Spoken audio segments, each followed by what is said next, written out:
வணக்கம். இன்னைக்கு நாம இந்திய பிரதமர் மோடியும் மாலத்தீவு அதிபர் முயிஸுவும் சந்திச்சத பத்தி கொஞ்சம் ஆழமா பார்க்க போறோம். இந்த சந்திப்புல என்ன முக்கியமா பேசினாங்க, இதனால இந்தியா மாலத்தீவு உறவுல என்ன தாக்கம் இருக்கும்னு ஒரு அலசல் பண்ணலாம். நிறைய விஷயங்கள் அறிவிச்சிருக்காங்க இல்லையா? உள்கட்டமைப்பு, அப்புறம் வர்த்தகம், நிதி உதவி, ஏன் டிஜிட்டல் பேமெண்ட்ஸ் கூட. சரி, முதல்ல அந்த பெரிய தொகைக்கு வருவோம். $565 மில்லியன் உள்கட்டமைப்புக்குன்னு. இது என்ன மாதிரி ஒரு விஷயம்? வெறும் பண உதவிதானா? இல்ல பாருங்க, இது வெறும் பண உதவி மட்டும் இல்ல. இது மாலத்தீவோட வளர்ச்சிக்கு இந்தியா எந்த அளவுக்கு உறுதுணையா இருக்குங்கிறத காட்டுற ஒரு வலிமையான அடையாளம். இந்த மாதிரி பெரிய இன்ஃப்ராஸ்ட்ரக்சர் ப்ராஜெக்ட்ஸ்ல இந்தியா முதலீடு பண்றது ஒரு தீர்க்க கால உறவை இந்தியா விரும்புதுங்கிறத தெளிவா காட்டுது. அப்போ இது ஒரு கமிட்மெண்ட் மாதிரி சொல்றீங்க. அடுத்ததான் அந்த வர்த்தக ஒப்பந்தம், சுதந்திர வர்த்தக ஒப்பந்தம், அதாவது FTA பேச்சுவார்த்தை தொடங்க போறாங்களாமே. இப்போதைக்கு இது ஏன் இவ்ளோ முக்கியத்துவம் பெறுது? ஏன்னா பாருங்க, இது நாள் வரைக்கும் இந்தியா உதவி, கடன் அப்படின்னு கொடுத்துட்டு இருந்தது.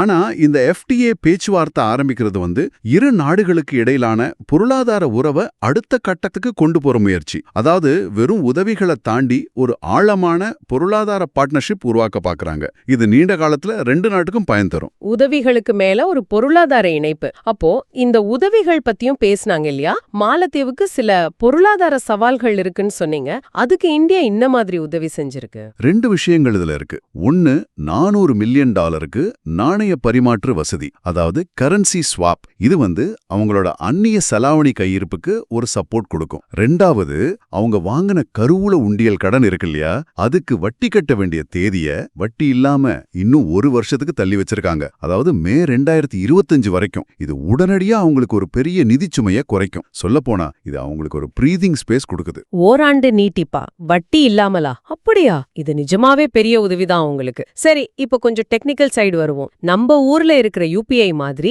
அங்கேயும் NPCIL-ம் மாலத்தீவு திண்டே அதிகார சபையும் ஒரு ஒப்பந்தம் போட்டிருக்காங்களே. நம்ம NPCIL இன்டர்நேஷனல் மால்தீவோட மால்தீவ்ஸ் மானிட்டரி அத்தாரிட்டி கூட சேர்ந்து அங்க UPI கொண்டு வராங்க. இதனால என்ன பெரிய பிளஸ்னா, அங்க போற நம்ம இந்திய சுற்றுலா பயணிகளுக்கு பேமெண்ட் பண்றது ரொம்ப ரொம்ப சுலபமாயிடும். நம்ம போன்ல இருந்தே அங்க நேரடியா பே பண்ண முடிஞ்சா? நிச்சயமா. யோசிச்சு பாருங்க, அங்க கடைகள்ல, ஹோட்டல்கள்ல நம்ம ஆளுங்க QR கோட ஸ்கேன் பண்ணி பே பண்ண முடிஞ்சா அது சுற்றுலாவுக்கு எவ்வளவு பெரிய பூஸ்டா இருக்கும். இது மக்களோட தொடர்பையும் பொருளாதார நடவடிக்கைகளையும் இன்னும் எளிதாக்கும். அப்போ இதெல்லாம் சேர்த்து பார்க்கும்போது இது ஏதோ 1-2 தனித்தனி அறிவிப்பு மாதிரி தெரியல. உள்கட்டமைப்பு, வர்த்தகம், நிதி உதவி, அப்புறம் இந்த டிஜிட்டல் இணைப்புன்னு ஒரு முழுமையான ஒருங்கிணைந்த அணுகுமுறை மாதிரி தெரியுது. இது ஒரு காம்ப்ரிஹென்சிவ் பேக்கேஜ் மாதிரி. அதாவது இந்தியா மாலத்தீவோட பல துறைகள்லயும் தன்னோட உறவை ஆழப்படுத்தவும் வலுப்படுத்தவும் நினைக்குது. வெறும் குறுகிய கால உதவிகளா இல்லாம ஒரு நீண்ட கால பரஸ்பரம் நன்மை பயக்கிற ஒரு கூட்டாண்மையை உருவாக்குறதுக்கான முயற்சி இதுன்னு நல்லாவே தெரியுது. இந்த சந்திப்போட முக்கிய அம்சங்களா